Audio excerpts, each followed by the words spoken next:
İki məhsul arasında 10 qat qiymət fərqi var.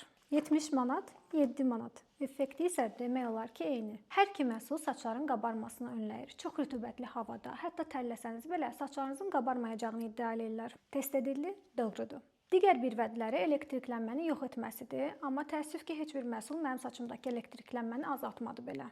Hər ikisi istiliklə aktivləşir və 220 dərəcəyə qədər istilikdən qoruduqlarını iddia edirlər. Test edildi? Təəssüf ki, doğru deyil. Color Wow 2-3 şampunlamağa qədər öz effektini qoruduğunu vəd edir. İsananın isə belə bir iddiası yoxdur. Amma bu qorumanı verən tərkib hissəsi hər iki məhsulda da eynidir.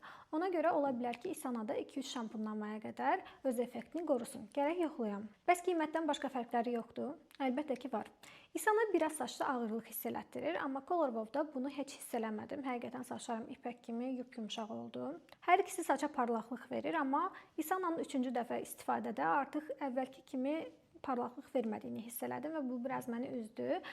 Bunun da səbəbi ikisinin də saçları qurutmasıdır, amma İsana böyük ehtimal ki, Color Wow-dan daha çox qurudur. Ona görə əvvəlki kimi parıldamır. Gərək dəstəkləyici serumlar, maskalar eləyəm ki, saçımın quruluğunu aradan qaldıram. Bəs sən hansı məhsul seçərdin? Nəzərə alsaq ki, demək olar ki, eyni effekti verir, amma